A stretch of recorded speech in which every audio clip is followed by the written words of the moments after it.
Just a warning that this debate contains images and language that some viewers may find distressing. The Holocaust, words which should send a chill down all of our spines. Around 6 million Jews and many others were systematically killed in multiple death camps throughout World War II.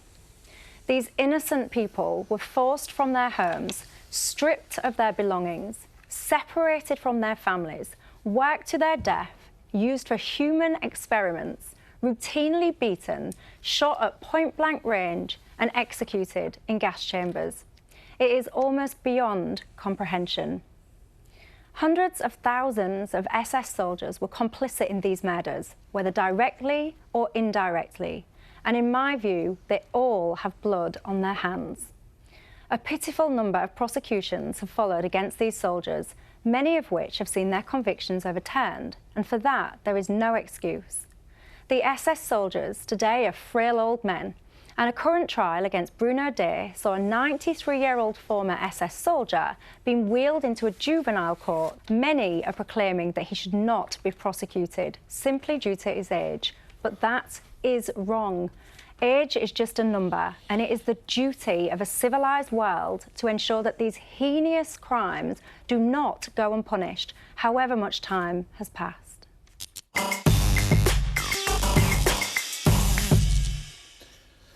Much as in the previous conversation we talked about Jane Moore in The Sun, I want to talk about another columnist, Anne Widdecombe, who writes for the Daily Express, who spoke and wrote about this and said essentially that this trial is more about vengeance than it is justice. And I really can't agree, and I'll explain why after we hear from what the lawyer who's acting for Bruno Day, Stefan Vortekamp, had to say.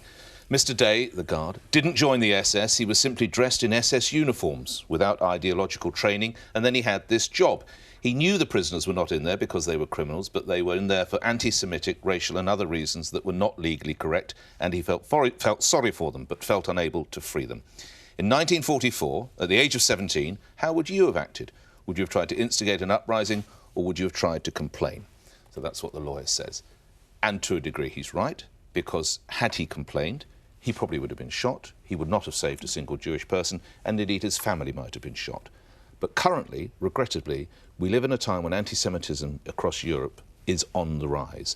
While I don't think this man should face, he's 93, I don't think he should face 10 years in jail or whatever, he actually has to be brought to justice, because it's a message that goes out to people who, in Germany, are involved in anti-Semitic shootings on Jewish holidays.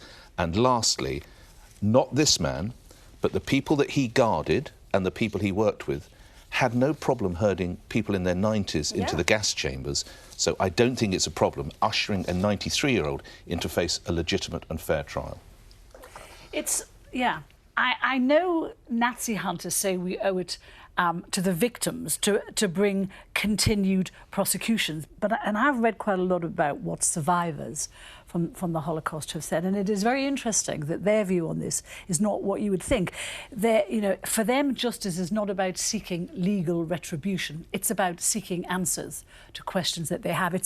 They're motivated by shining a light on unresolved, neglected crimes in a way that will, when I say educate, which would educate, it's about Holocaust education, so this can never happen again. And there's been lots of talk about, at this late stage, 70 years down the line, that perhaps one of the solutions would be restorative justice initiatives where you bring together, if the victims left and if there are any perpetrators left, you bring them together in an attempt to deal with the offence and the aftermath. And the argument behind this is that if you do that, you gain knowledge and information about crimes for which there are no paper trail. It makes it harder for the Holocaust deniers to exist and to live. So before I go to Femi, I just want to correct you, because it's not all survivors feel like that. Some survivors, some survivors' family, we should be guided by what they think. That's what I think.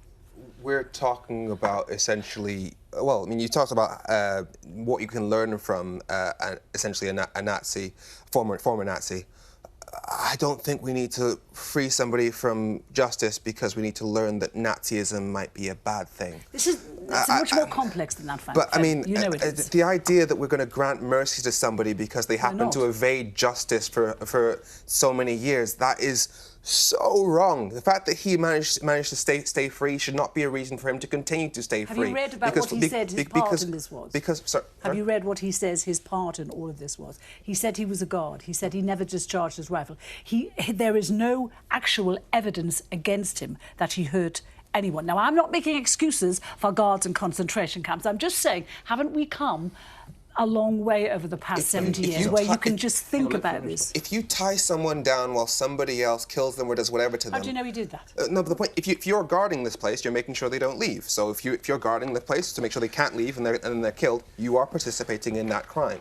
Now, the fact that he has managed to evade justice for so long, for this long, every single second that he hasn't been in prison is an injustice and an insult to everybody who suffered under him. And they have known for 40 years. They've known he was a guard in this concentration camp for 40 years. I mean, the problem with this is it's almost impossible to have a rational discussion because the crimes were so obscene, were so awful. And, you know, I still have friends who, when you talk to them, their grandparents, the great, all died in these camps. And I mean, in some ways, thankfully, this generation is dying. And there won't be many more of these. But I agree entirely with you, Michelle. I don't think there will be a trial. The trial will take on the things you're saying, and I hope it's a fair trial. But in the end of the day, anyone who was involved, who wore an SS uniform and was involved in these camps, there are thousands, as you said earlier, who have were never brought to trial. I want this particular person to end his life in jail. That, for me, would be what I would see as proper justice.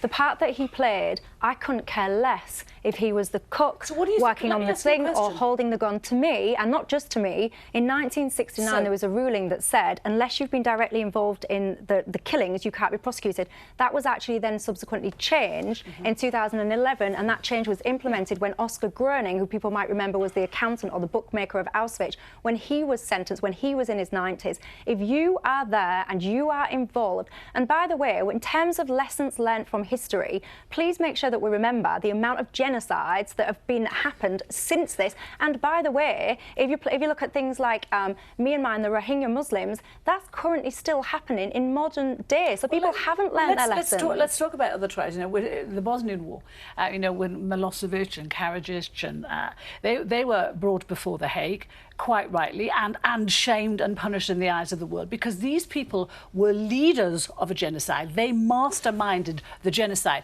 My only argument with this guy is, let me ask you two a question. If you had been a 17-year-old and you had been told by an SS officer that you had to be a guard, would you say no, knowing that saying no probably meant you'd be shot? How I would respond to that, sorry. Fear makes people do bizarre things. Well, how I would respond to that is that you're looking at the end product. The Nazi regime didn't start with death camps all over the place, chucking people into gas chambers and pits. That was the product after lots and lots of incremental bad things happening. And if people had stood up at this stage in the process, it probably wouldn't have even got to the level of the camps. 17-year-olds should have... Same question to you. On that point, honestly, I probably would have run away. I would know, yes, at your point, that if I tried to take on the Nazi regime, I'd have probably be killed immediately. So I would have probably run away. I do think it's important, by the way, we listen to a Holocaust survivor. Yeah. My mother, my younger brother, and my youngest sister was sent to the crematorium. And we saw, not far from the place, when a chimney fire came out, and this terrible smell. It smelled like burning flesh. And we asked for people who were already there, what sort of factory is here? And they said, it is not a factory. There they burn your families. That literally sends shivers. And I went to Auschwitz and Birkenau a couple of weeks ago, and it really, anyone that's not been, you should go and experience and really understand the atrocities. And as I've said, you have to prosecute these people to make people realise you cannot treat people in this way just because of racial or creed or colour differences. And the fact that even today, as I've already said, we still have a genocide ongoing shows me that lessons have not been learned. Right. Michelle, thank you. The story, the significance of which we shall never and probably must never forget. You're watching The Pledge on Sky News. And up next, I'll be swapping my suit for a sombrero.